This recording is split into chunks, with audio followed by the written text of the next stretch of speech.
Olá, meu nome é Plug Pepper, sou um robô humanoide e faço parte da equipe Pluginbot. Sejam todos bem-vindos a mais uma sessão de entrevistas do estúdio Equipotel by Revista Hotéis. Depois do término da entrevista, venha tirar uma foto comigo. Estamos dando continuidade à nossa sessão de entrevista aqui diretamente do estúdio Equipotel by Revista Hotéis do Centro Expo São Paulo. Ao meu lado está Pedro Cipriano. Ele é sócio-diretor da Hotel Invest, uma das principais empresas de consultoria hoteleira no Brasil. Pedro, você juntamente com o FOB desenvolve um estudo mercadológico apontando como é o comportamento do segmento hotelaria. O que você pode nos dizer em relação a esse comportamento do setor hoteleiro na pandemia? Legal, Edgar, super prazer estar com você, obrigado pela atenção. Vamos lá, a nossa empresa é uma empresa, como o Edgar comentou, que trabalha com investimentos hoteleiros. A gente tem alguns pilares dentro da nossa organização que conseguem ter acesso a muita informação de mercado, seja em relação ao fundo de investimento, que hoje tem a consultoria estratégica da nossa empresa, tem participação em quase 60 hotéis na cidade de São Paulo. A gente tem uma área de asset ampla, como você sabe também, que está praticamente nas principais praças do país. E dentro de consultoria acompanhamos mais de 50 mercados no Brasil, além da parceria estratégica com o FOB, que monitora os principais destinos brasileiros. Na prática, não há uma grande novidade em relação ao impacto do setor, no nosso mercado. A gente sabe que a hotelaria sofreu bastante, teve quedas pronunciadas de ocupação ao longo de 2020. Praticamente parou o setor hoteleiro, né? Praticamente parou. A questão é que no finalzinho do ano passado voltou um ciclo de recuperação, que por sua vez foi amenizado novamente em razão da segunda onda de contágios. Eu acho que, para além de olhar para o passado, que já é conhecido, eu acho que o interessante de dividir com todo mundo é que ao longo dos últimos meses, em especial em outubro e novembro, esse ritmo de recuperação ele acelerou. Que legal. Hoje a gente vê algumas das principais praças do Brasil já performando tanto com ocupações mais saudáveis e um princípio de aumento de diária, que eu não tenho dúvida que é o grande tema que sempre se pergunta. Eu acredito que você também vai comentar um pouquinho sobre isso ao longo da nossa conversa. Pergunta que não quer calar. O pior já passou. Como é que você está analisando esse momento?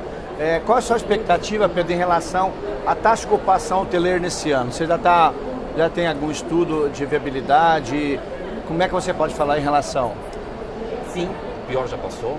Esperemos que não haja, digamos, surpresas negativas no horizonte daqui para frente. Evidentemente ainda tem risco. Edgar, na prática, no momento que a gente está vivendo, é muito difícil você escrever na pedra e dizer não vai ter uma nova onda de contágio. O futuro a Deus pertence. A gente torce para que não aconteça, só que a gente está numa situação muito mais favorável. A gente tem hoje mais de 60% da população completamente imunizada no Brasil. No estado de São Paulo, toda a população imunizada. Por que eu estou falando do estado de São Paulo? Por que ele é importante? São Paulo representa metade das viagens. É locomotiva. É a locomotiva, seja negócios ou a lazer. É difícil você encontrar alguma cidade, a não ser aqueles destinos muito regionais, que São Paulo não represente pelo menos metade do fluxo. E esse pessoal está voltando a viajar. Então, a gente vê sinais claros de diferentes segmentos, lazer crescendo bastante, como já é sabido no setor, até com patamar de desempenho acima do que existia no pré-pandemia. Mercados primários voltando a crescer de uma maneira expressiva e até passando até em ocupação, em alguns casos, que a gente já não via há muito tempo. Então, que bom. Há uma estrada que ela é relativamente longa do ponto de vista de resultado, mas acho que no top line, que significa as receitas do setor, hoje existe uma situação muito mais confortável e a expectativa é de que daqui para frente a gente só melhore. Que a vacina foi o grande divisor, né?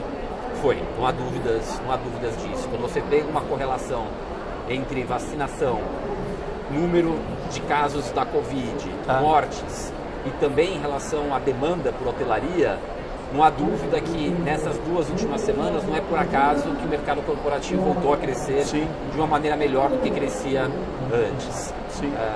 E um dos fatores são eventos que nem a feira, a Equipotel. Eventos é que fomentam muito essa hotelaria corporativa, né? Então a recuperação da hotelaria se deve basicamente também à malha aérea, óbvio, e também eventos, né? Você tem alguns indicadores que são interessantes. Quando a gente olha para a demanda aérea no país, segundo dados da ANAC, você tem 75% da demanda normalizada até setembro, que são os últimos dados disponíveis. Quando você olha para o mercado internacional, ainda andando de lado. Tá. Praticamente 80% travado. Sim. Ainda no setor. Mas o mercado aéreo está voltando e está voltando de uma maneira mais forte. A própria oferta já está acima de 80% dos patamares pré-pandemia. Quando a gente olha a ocupação dos principais mercados, também entre 50% e 65%, dependendo de cada região. Já está chegando a esse patamar? Já está chegando. Poxa, que Já legal. tá chegando. Tem um dado que é muito bacana, assim, novembro, foi um mês emblemático em razão da Fórmula 1. Sim. Como você conhece. A Fórmula 1, segundo a minha sócia, Thaís, que lidera a área de asset da nossa empresa, ela fez com que, ao longo dos primeiros 15 dias do mês, a gente tivesse um resultado equivalente a todo o acumulado de outubro. Puxa. Então, há um caminho a se percorrer? Evidentemente que há. Agora, é muito gratificante enxergar essa trajetória agora mais ascendente e se acentuando ao longo dos próximos dias. Em relação à diária média, ela está se recuperando? Porque, pelo que você disse, a taxa de ocupação está se recuperando. E a diária? Esse é o grande ponto ainda. É a pergunta de $1 milhão. Eu adoraria que estivesse recuperando mais. Certo. A gente teve alguns sinais de recuperação de diária média no país, especialmente em novembro. Evidentemente, os eventos ajudam nisso. A própria realização da Fórmula 1 é um evento emblemático e que ajuda a alavancar a tarifa relacionada ao setor. Se a gente olhar de uma maneira um pouco mais segmentada o mercado, o lazer, está performando 30% pelo menos acima do que performava no pré-pandemia. Acho que é algo positivo e algo que não é tão atual. Porque ao longo dos últimos meses, essa retomada de crescimento de tarifa, ela já aconteceu. Assim como o interior, ele está também mais próximo.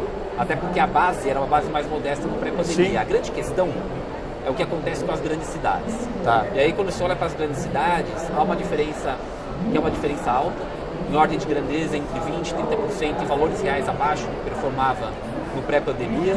E aqui a gente tem uma lição de casa como setor importante, porque a gente não está falando exatamente sobre subir tarifa para além do que era antes. A gente está falando um processo de recuperação para que esteja mais próximo do que era no passado. Para a conta fechar no azul. A conta feche no azul. O que aconteceu com o custo no país ao longo dos últimos anos? O GPM crescendo 40% em 2 anos. IPCA pelo menos 15%. Dependendo da conta do IPCA, algo mais próximo a 20%, 25%. E tudo isso corrói valor na hotelaria. Eu acho que o hoteleiro ele já está ciente disso. Certo. A nossa expectativa é que ao longo dos próximos meses, com essa ocupação um pouco mais saudável, a gente tenha alguns gatilhos para aumento de diária que sejam mais claras, assim como está acontecendo já em diversas praças internacionais. Se acontece no mundo inteiro, por que no Brasil isso ainda não acontece? Vamos falar agora, Pedro, em relação a investimentos.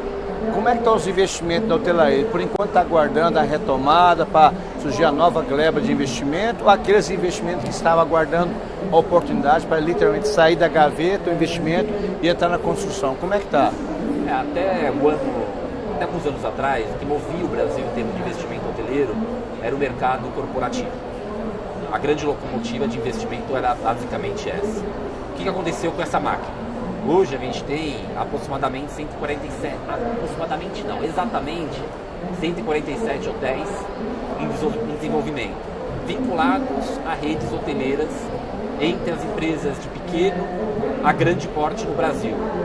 Muito disso foi assinado ao longo dos últimos anos, até pré-pandêmicos, e que se dá continuidade aos projetos. Mas a boa notícia é que, apesar da pandemia, você teve pelo menos uns 50 projetos assinados. Poxa, que legal! Ao longo desse período, o que mostra uma crença do setor de que, passado o momento mais crítico da pandemia, a gente vai voltar a padrões de consumo mais próximos do que eram antes, a depender da economia. Eu acho que agora começa a ser o grande gatilho e provavelmente, ao longo do ano que vem, a gente vai começar a discutir muito sobre isso. E o modelo continua sendo o condotel? O modelo do Brasil ele ainda é o condotel porque, infelizmente, não tem grandes opções alternativas. Se você olha para mercados maduros, como o mercado norte-americano, existem várias estratégias de funding, de financiamento para projetos. Financiamento longo, barato e que possa ser pago em parcelas que não comprometam o resultado operacional do negócio. No Brasil, isso ainda não é uma realidade no país como um todo. Então, apesar do Condotel ter perdido força em razão de um mercado imobiliário um pouco mais fraco e o fato do desempenho do setor estar machucado, a gente entende que em algum momento ele volta com um pouco mais de força. E aí tem outro ponto que eu acho que é importante, falar um pouquinho do lazer. Sim. Porque o que eu comentei está relacionado aos mercados de negócio. O mercado de lazer hoje, diferentemente de bons anos atrás, tem estimulado muito mais investimentos no país. Tanto do ponto de vista de transação, como é o caso da GJP, que é uma transação emblemática que foi divulgada e coberta por você também. Aqui nesse setor, alguns estudos, como o estudo do Caio, ele fala que o VGV, o valor geral de venda acumulado, entre o que foi lançado e o que se espera vender nos próximos anos, já atinge 28 bilhões. Aí é a multipropriedade, aqui, né? A multipropriedade, o mercado de lazer, eu não tenho dúvida que muita coisa ainda vai acontecer e essa curva é uma curva ascendente ainda no país. Então você acredita então, Pedro, que a multipropriedade então essa é a grande alavanca da hotelaria nos próximos anos? Vai ser a grande oportunidade de investimento e desenvolvimento de projetos turísticos e imobiliários nos próximos anos. E a questão é, por que isso acontece? Quando você vai para um âmbito macro, Edgar, você fala, bom, Pedro, economia complicada, desemprego, recessão, endividamento, algo previsto também para o próximo ano. Como é que o mercado de lazer consegue crescer num horizonte como esse? Por algo relativamente simples, pelo menos em curto prazo. Em 2015 e 2016, o Brasil viveu um momento também recessivo e uma situação econômica mais complicada. Certo. Naquele momento, a gente tinha PIB encolhendo 3,5% ao ano durante 2 anos, mercado corporativo encolhendo 2 dígitos em termos de demanda, chegando a 20% em diversas praças, diária derretendo. Apesar disso, o mercado de lazer cresceu. O que fez a grande diferença ali? A diferença, ela foi câmbio. A gente saltou de 2,9 para 3,9 e agora com essa nova realidade macroeconômica, batendo 5, 6, é natural que parte daqueles 17,6 bilhões de dólares gastos por brasileiros no exterior, eles sejam revertidos para mercados domésticos. No mercado doméstico. É isso que está acontecendo, é isso que deve fazer também com que ao longo de 2020 a gente tenha provavelmente o melhor ano da história do lazer nacional. Essa é a nossa expectativa. Em relação à oportunidade, o que você vê de oportunidade para novos investimentos hoteleiros? Seria, digamos, as secundárias, terciárias, cidades, tipo polo agrícola, ou agronegócio, onde você enxerga a oportunidade para se construir novos hotéis no Brasil nos próximos anos? Legal. Sempre que a gente fala de Brasil, é um país continental. A realidade, é muito difícil você identificar a mesma realidade em cada uma das praças. Quando a gente olha para o mercado corporativo, por exemplo, não é novidade que o agronegócio ele carrega o crescimento do Brasil já há alguns bons anos. É o mercado que as ocupações voltaram a patamares mais altos, muito antes das grandes capitais. Assim como no norte, a mesma coisa aconteceu. E existia uma perspectiva de crescimento dessas atividades econômicas, eu acho bastante razoável que essa interiorização de investimento por algumas das regiões que ainda não tinham hotéis qualificados, ela continue. Evidentemente, esse processo é um processo mais lento do que a gente via nos últimos anos, até para que haja uma correção em relação ao desempenho dos principais mercados, mas acelerando em termos de tarifa, provavelmente esse mercado ele volta a ter uma perspectiva um pouco maior. As capitais elas devem ficar num estágio mais ameno. Sim. Edgar, eu não vejo assim, grandes movimentos, a não ser para produtos que sejam produtos emblemáticos, muito bem localizados e com potencial, uma diferenciação em termos de produto que ela seja clara. E quando a gente coloca as questões relacionadas a lazer, aqui sim eu acho que uma expectativa ainda mais favorável. Porque o volume de brasileiros hoje que tem alguma posse relacionada a uma multipropriedade, a empreendimentos que para além de resultado te trazem uma opção de uso que acaba sendo a grande motivação para a compra desse tipo de ativo, esse percentual brasileiro é muito pequeno perto do Brasil. Provavelmente a gente tem alguma coisa próxima a 15 milhões de famílias potenciais para comprar esses empreendimentos. E no nosso caso, é muito provável que ainda não existam 400 mil famílias com posse nesse perfil de projeto. É por isso que tem tantos projetos de desenvolvimento hoje no Brasil e a gente deve ver muitas coisas acontecendo também durante 2022. Mercados que nem São Paulo ainda tem oportunidade para desenvolver novos projetos hoteleiros, a conta fecha em razão do custo do terreno? É uma boa pergunta. Aí eu vou te falar, depende do terreno. Tem alguns projetos que operacionalmente eles são muito bons. Eles têm uma perspectiva de resultado relevante. A gente assessorou algumas das principais marcas sofisticadas hoje em estruturação. O Rosewood entra em operação agora em dezembro, né? O Rosewood ele entra em operação agora em dezembro. A gente chegou a trabalhar com eles em alguns projetos ao longo do desenvolvimento do complexo. Ele é um produto emblemático para a cidade de São Paulo. E vamos lembrar que além do Rose, você tem Fazano Itaim, que é um projeto também estruturado por nós. O W, que está em desenvolvimento também na cidade de São Paulo. O Canopy acabou de abrir. E vai ter novidades, que eu não posso dizer ainda, mas vai ter novidades de projetos, de contratos já assinados com esse posicionamento de mercado.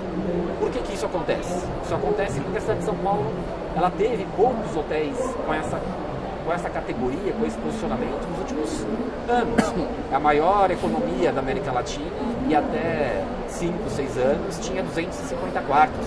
Sim. Esse posicionamento mais sofisticado.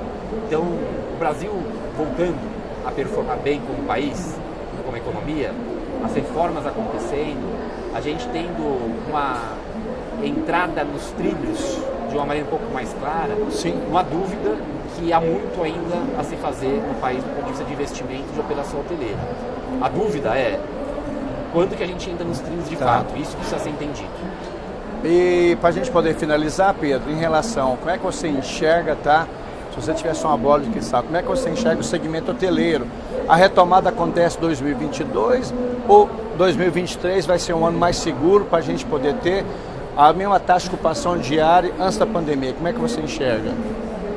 Em junho do ano passado, quando estava tudo parado, muitos hotéis ainda fechados, a gente fez um estudo com o FOB, com a Omnibus e a STR. Naquele momento, a gente divulgou que a recuperação dos principais mercados urbanos do Brasil, ela seria provavelmente em 2023, que era o nosso cenário moderado, que a gente acreditava que era de ocorrência mais provável. Mas a gente também teve um cenário conservador, falando, olha, se tiver novas ondas, isso aqui pode se arrastar. Hoje, infelizmente, a gente está com uma aderência ao cenário conservador. Significa o quê? Significa que a recuperação ela viria algo próximo a 4 anos depois do início da crise, já se passaram 2. É possível acelerar? Vai depender do que o mercado pisar no acelerador em termos de tarifa hoje, para recuperar de forma mais rápida. Isso acontecendo, em meados de 2023, a nossa expectativa é que, em média, os mercados possam recuperar. Nessa média, alguns mercados vêm antes.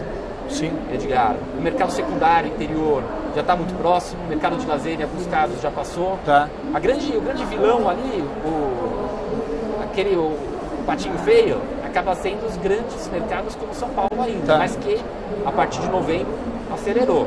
Então a batalha ainda não está perdida, mas eu diria que é muito provável que entre 2023 adiante a gente tenha esses processos de recuperação um pouco mais claros e óbvios.